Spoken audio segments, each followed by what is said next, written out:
소개를 드리겠습니다.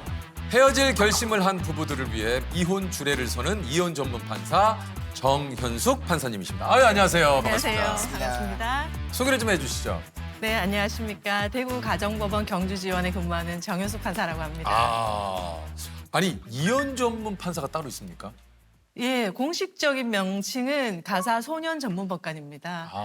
네, 법원에서 선발이 되어서 가정법원에서 장기간 근무하면서 이혼 사건, 소년 사건, 가정폭력, 아동폭력, 상속 재산 분할, 가정에서 일어나는 모든 일을 담당하고 있다고 보시면 됩니다. 가정에서 일어나는 모든 네네. 일을 하시는데 여기에 이제 이혼이 들어가 있는 거군요. 그렇습니다. 근데 주로는 이제 이혼 사건이 주를 이루죠. 그러니까 이제 이게 예전 드라마긴 합니다만 사랑과 전쟁에 이제 신구 선생님께서 네. 사주에 뵙겠습니다. 이게 이제 지금 판사님이 그렇습니다. 이혼 조정 절차에서 저희가 사주에 뵙겠습니다 이렇게 하는데 그게 사주라는 게 특별한 의미가 있는 건 아니고 저희 재판이 이제 사주 단위로 돌아가고 있기 때문에 그 다음 기일이 사주후다. 사주후다.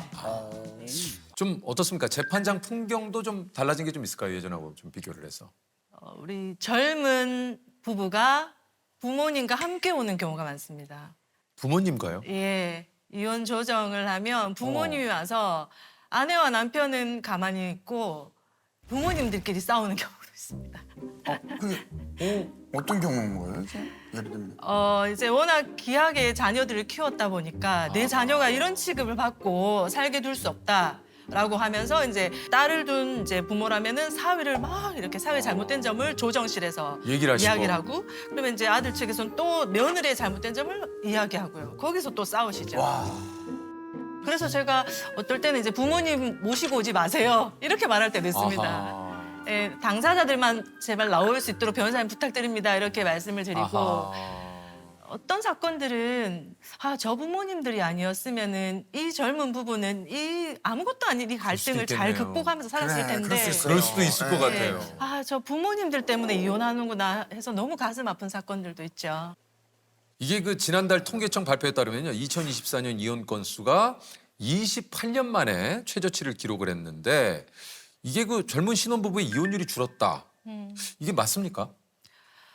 통계상으로는 그렇게 나올 수가 있는데요. 요즘 혼인 신고를 하지 않고 사는 신혼부부들이 많습니다. 그래서 저희 법정에서는 사실혼 해제로 인한 위자료와 재산 분할 사건이 늘고 있어요. 그것은 결혼을 했음에도 불구하고 혼인 신고를 하지 않은 경우를 저희가 사실혼이라고 부르는데요. 사실혼도 이제 이혼처럼 헤어질 때는 위자료와 재산 분할을 똑같이 할 수 있습니다. 그래서 사실혼 사건이 상당히 많이 늘어났습니다. 이게 일주일이면 한 몇 건 정도의 이 판결을 좀 하십니까? 이혼 소송 같은 경우에는 하루에 50건 정도를 진행을 하루에 하고요. 50건이요? 하루네요? 네, 협의혼은 하루에 130건 정도를 확인을 합니다. 협의혼은 하루에 130건. 예.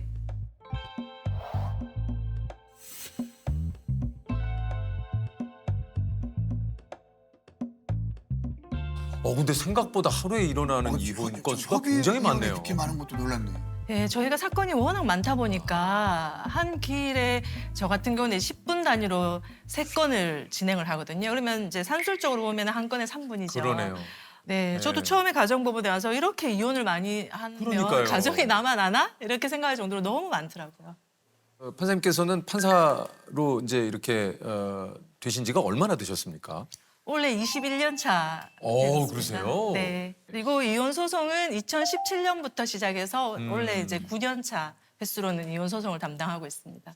이게 지금까지 총 몇 건인지 혹시 기억을 하실 수 있을까요? 한 5천 건은 넘지 않을까 싶습니다. 제가 그 중에 조금 뭐 떠올리신다면 이렇게 좀 가장 많은 그 이혼 사유는 혹시 뭡니까?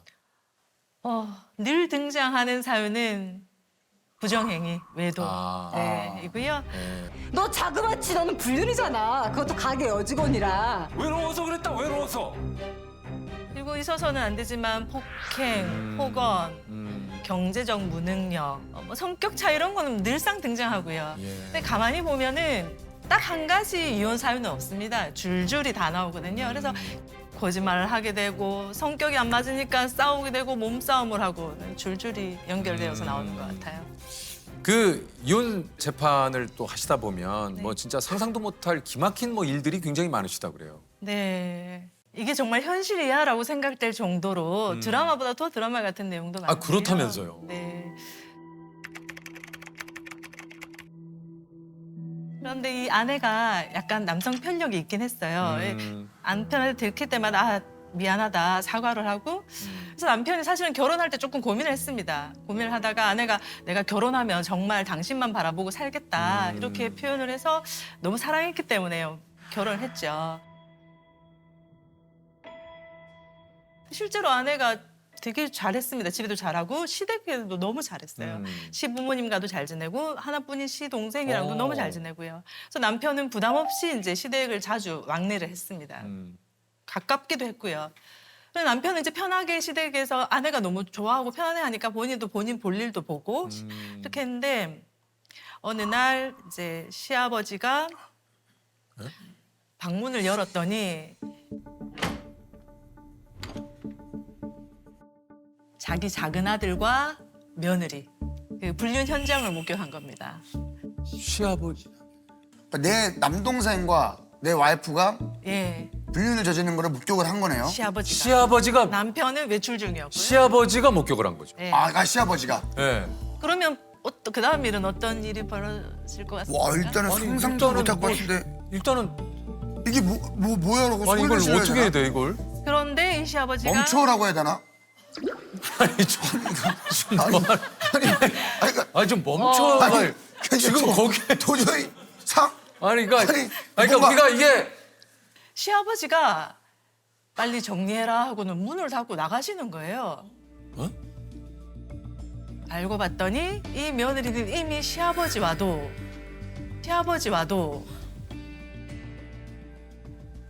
에이 진짜 판사님. 네 그런 관계가 있었고 그러니까 시아버지가 거기서 자기가 멈춰 뭐 어떻게 좀 할 수가 없는 거예요. 자기의 원죄가 있기 때문에.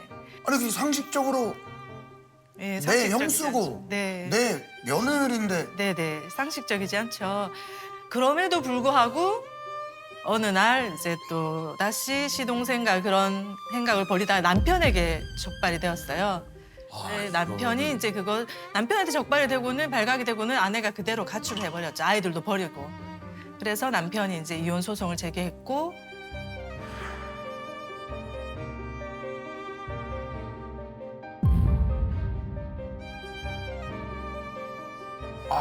아니 이게 이게 뭐 영화에서도 이게 네.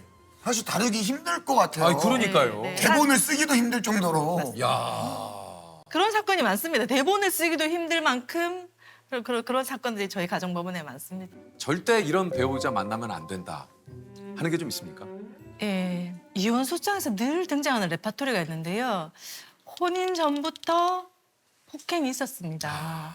혼인 전에도 다른 남자를 다른 여자를 만났습니다. 그런데 결혼하면 달라질 거라고 생각을 하고 결혼을 했습니다라는 소장 내용이 늘 나옵니다. 그때 그랬다는 것은 결혼하고 난 이후에 바뀔 가능성은 1%도 없습니다.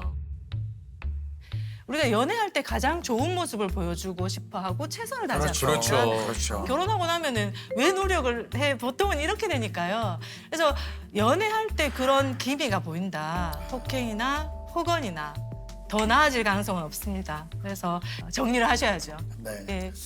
그럼에도 불구하고 이혼을 결심했다면 하지 말아야 할 행동이 또 있다고 그래요. 이혼을 준비할 때는 이제 혹시 변호사가 어떻습니까, 변호사님? 여러 가지가 있겠지만 제일 크게 생각하면 그 감정을 주체를 하지 못하고 굉장히 감정적으로 대응하는 경우가 있습니다. 네, 감정적으로 대응하지 말아라. 맞습니다. 이게 소송으로 비화된 것은 대부분 다 자료로 어필을 해야 되는 부분이기 때문에 게임이나 이런 걸로 해서 내가 이겨야 된다라고 해서 여기에 상대방을 흠집내고 그게 감정적으로 이렇게 대응을 하다 보니 자료가 제대로 준비가 안 되는 경우가 있습니다. 그리고 또 집을 나가지 말아라. 이건 뭡니까? 예, 사실은 이거는 그 대부분 이혼 사건에서 큰 쟁점 중에 하나가 서로 애를 키우겠다고 하는 부분이거든요. 심지어 이제 정당하게 애를 키울 수 있는 쪽인데도 불구하고 상대방하고 같이 있는 것이 힘들어서 이제 나가는 경우가 있거든요. 그러면 양육권 문제는 예, 멀어지는 경우가 많습니다. 아. 애들하고 유대 관계가 이제 일방 배우자가 없으니까 이제 굉장히 깊어지는 거죠. 이게 마지막은 이해가 잘한 건데 재산을 불리지 마라? 예, 그거는 아마 재산 분할 때문에 그런 것 같습니다. 그래서 사실은 뭐 정확하게 얘기하면 나가고 난 이유는 이미 파탄이기 때문에 파탄 이후에 형성된 재산에 대해서는 사실은 재산 분할은 되지는 않거든요. 그런데 파탄인지가 애매한 시점, 뭐 약간 뭐 냉각기나 이럴 때에 이제 형성된 재산은 재산 분할의 대상으로 될 수도 있기 때문에 아마 그런 것 같습니다. 그래서 이제 이런 얘기를 좀. 참. 어떻게 보면 이제 두 사람의 인생의 갈림길이 또 정해지는 건데 우리 판사님께서 판결을 내리면서 가슴 아팠던 일이 좀 있으셨다고 그래요. 네. 이 부부가 결혼해서 아이를 낳았습니다. 아이가 중증 장애를 가지고 태어났어요. 그럼에도 불구하고 이 엄마 아빠가 아이를 너무 사랑으로 잘 키웠고 둘째, 셋째 아들을 낳아서 그 집도 이제 아들 3명이 되었죠. 그런데 이 엄마가 40대 초반에 뇌출혈로 쓰러지게 됐습니다. 그래서 엄마가 이제 요양병원에 갔고 이 엄마가 쓰러지는 바람에 이 첫째 아이를 돌볼 수가 없게 되면서 아이도 이제 기간에 시설에 또 맡겨지게 됐고요. 이 둘째, 셋째 어린 아들들은 아빠가 선생님이며 일을 했기 때문에 보살핌을 못 받고 이렇게 자라게 되었습니다.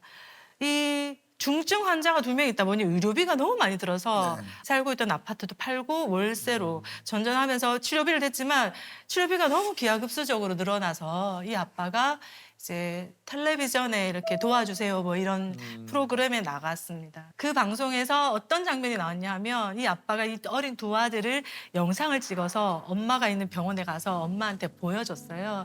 이 엄마가 뇌출혈해서 몸을 전혀 움직이지 못하고 이렇게 눈만 깜빡이는데 아내 이름을 부르면 누구누구야 우리 아이들 많이 컸지 걱정하지 마 내가 잘 키울게 이렇게 하는데 엄마가 온 몸으로 울어요. 그 영상을 보면서 얼굴을 찌그러뜨리면서 울어요. 그러면서 걱정하지 마 우리 아들 내가 잘 키울게 누구야 내가 있어 힘내 이런 장면이 나오거든요. 쌓여있던 의료비를 이제 어느 정도 해결을 했는데 그래도 계속적으로 의료비가 쌓이니까요.